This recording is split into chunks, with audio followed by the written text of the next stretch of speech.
How's it going, people? My name's Larry, and I'm just showing you guys how I painted my Andis Masters. Looks kind of bogus around here and whatnot. It's because I really didn't take my time. What is it called? I didn't take my time to mask everything off, so it looks kind of bogus around the edges and stuff. But I mean, you get the picture. It's still pretty fucking dope. So yeah, so what you're gonna need is your screwdriver. I know mine's kind of broken and whatnot. Just pop off your screws and whatnot. Take your guard off. Then you're gonna mask on the inside of this, just to keep all the internals and whatnot from getting hit by paint. You're gonna want to take the button off. See, it looks a little bit bogus around there because I didn't want to take this off. I'm not too familiar with taking these clippers apart. But yeah, if you know how to take all that apart, then you'll be golden. This is pretty easy to come out. Just snaps out, snaps in. Okay.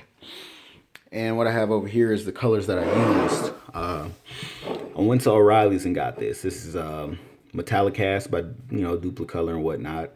It's pretty good paint. Then I have just a regular acrylic enamel black and whatnot. This primer right here is an adhesion promoter. So I didn't really sand the clippers down any. What I did was I took my little bottle of alcohol, sprayed them down to get all the dirt and little grit and stuff off of it. Definitely helps out. Then this clear coat that I use right here. All in all this probably cost me 32 bucks. I also got a thing of masking tape. So what you're gonna notice about this paint is sweet. The tip. So you got to make sure you get paint with this type of tip. I'd stick with just Duplicolor.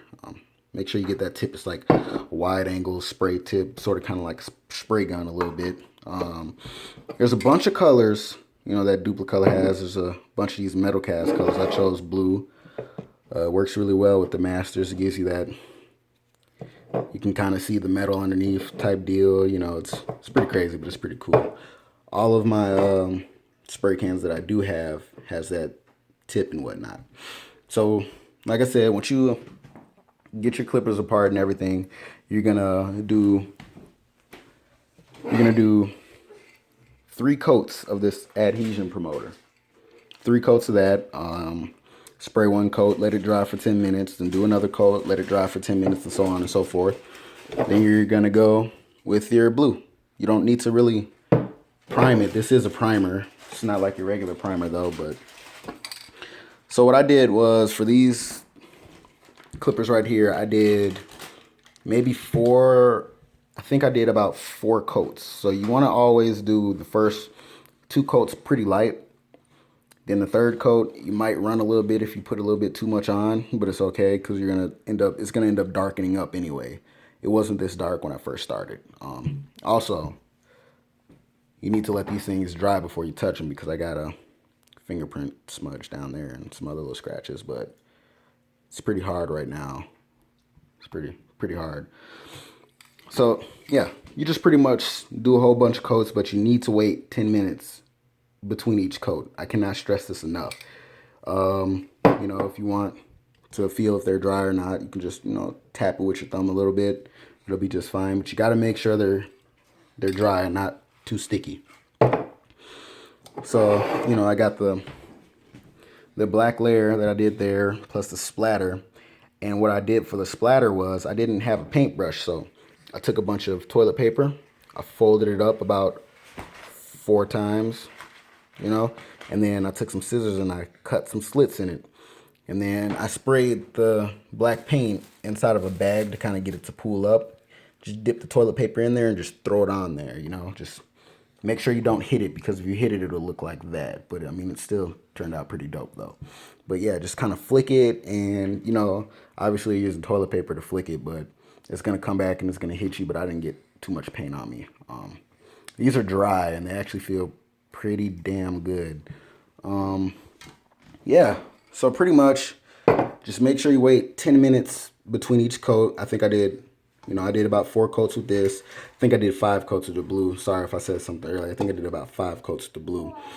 And for the faceplate, I went on ahead and I did, you know, my first coat of clear. And this clear is actually pretty good. You know, you want to spray your first 2 coats pretty light. Then the third coat, you want to make it look wet. And then as it's drying, you'll notice that you'll think that it's not dry, but it actually is. That's just how wet it is. You can pretty much use, I mean, if you don't want to use 3, I use 3 coats. You could probably, if you want a really glossy, marbly finish, you can go 4 or 5 and it'll be just okay. Yeah, so make sure when you're doing these, you hang the masters. You gotta hang these up, guys. I can't really stress that enough. You gotta hang them up. Since it's kind of cold in Minnesota right now, I hung them up on a ladder outside. I sprayed them down. Then I brought them inside and I let them sit for 10 minutes. And yeah, I let them sit for about 10 minutes. And on my final coat of blue, I let them sit for about 30 minutes because I just went all in with the blue. And then I went on ahead and did my 3 coats of clear. Now, the final coat of clear, when you just go all in, you got to let it dry for about an hour. Hour and a half. I think I waited about an hour and a half. But what I did was, in my closet, there's that little pole that goes across so you can hang your clothes and stuff up. I just wrapped it around there, let it hang, and then I put one of my space heaters facing towards it so it can dry up and harden, and it came out pretty good. But yeah, if you guys want to know how you paint your masters, this is probably the best way, unless you want to pay somebody a couple, $100 or so to paint them for you. I mean, this came out pretty dope. I mean, I'd probably, I don't know, if I had to pay for these, I'd probably pay $110 or something, for the paint. I don't know. But yeah, just make sure you tape everything off, and make sure before you do anything, make sure you spray them down, get all that oil and grease and shit off. You might want to, what I also did was CRQ electronics cleaner. I used this before I even sprayed it down with alcohol to get the large particulates out, like, hair grease and all that other shit, and some freaking oil and whatnot. And I used that, then I sprayed it down with the alcohol, and I just pretty much, I didn't have any paper towels. Hey, it's okay. I didn't have any paper towels, so I pretty much just used my shirt. But everything pretty much turned out dope. And if you want that like metally color, make sure you go metallic cast, And then, there's also a bunch of other colors of metallic cast. So you can do the blue and then get some green metallic cast and just, waft it on there, like, splatter it on there, if you will. But yeah, this is how I did it. These are the names. You can catch these at O'Reilly's. The paint guy actually hooked me up with all this. I was going to go and get some fucking Krylon. He said, nah, don't go with Krylon, dude. The shit won't look right. And I believe him. So yeah, make sure you check out your O'Reilly's. And yeah, I'm out of here. Have a nice one, guys.